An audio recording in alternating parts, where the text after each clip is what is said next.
I remember my first day in the monastery in India, and I saw a young monk teaching younger monks how to meditate.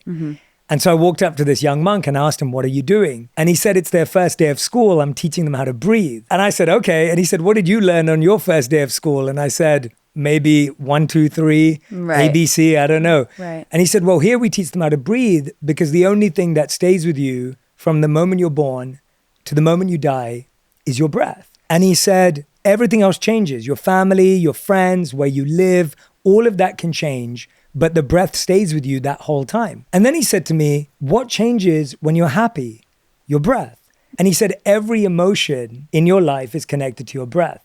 So if you learn to master your breath, you learn to master life. Now, he was 10 years old and something like that, like 10, 11 years old, and sharing all this wisdom. And the reason why I love that story is because you stop looking at meditation as this thing you have to do. Right. And you recognize it's actually a way of living. It's who you are. You have your breath. If you look at the best athletes, the best musicians, they've all learned to master their breath. You can't run for that long without knowing your breath. You can't play a wind instrument for that long without mastering your breath. And when you look at it that way, you recognize we're all athletes. Right. We all require and demand so much of our bodies. And so for anyone who's struggling to start with meditation, my tiny request is just notice how you inhale and notice how you exhale.